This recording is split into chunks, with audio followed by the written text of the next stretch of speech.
Good morning everyone. This is Samya. Today we are going to learn how to find out HCF of two numbers using Euclid's division lemma.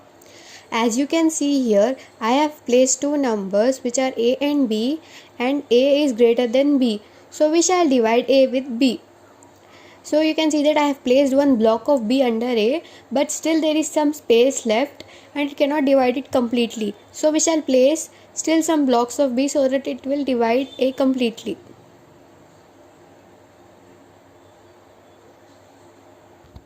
As you can see, I have placed one more block of B under A, but still there is some space left. So we will keep another block of B under A so that it divides it completely.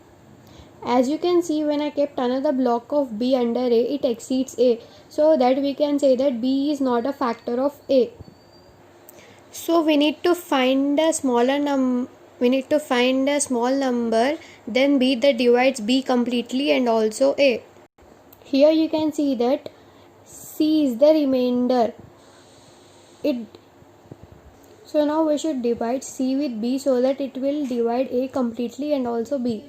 Here, as you can see, I have divided B with C, but still there is some space left. So we shall add another block of C.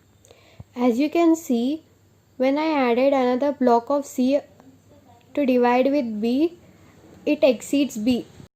So we can see that C is not a factor of B and there is some space left. D will be the remainder. So now we shall divide C with D to know that is it a factor of C, B and A.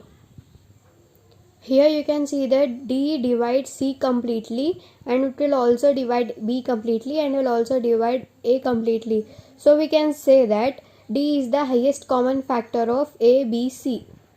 Thank you.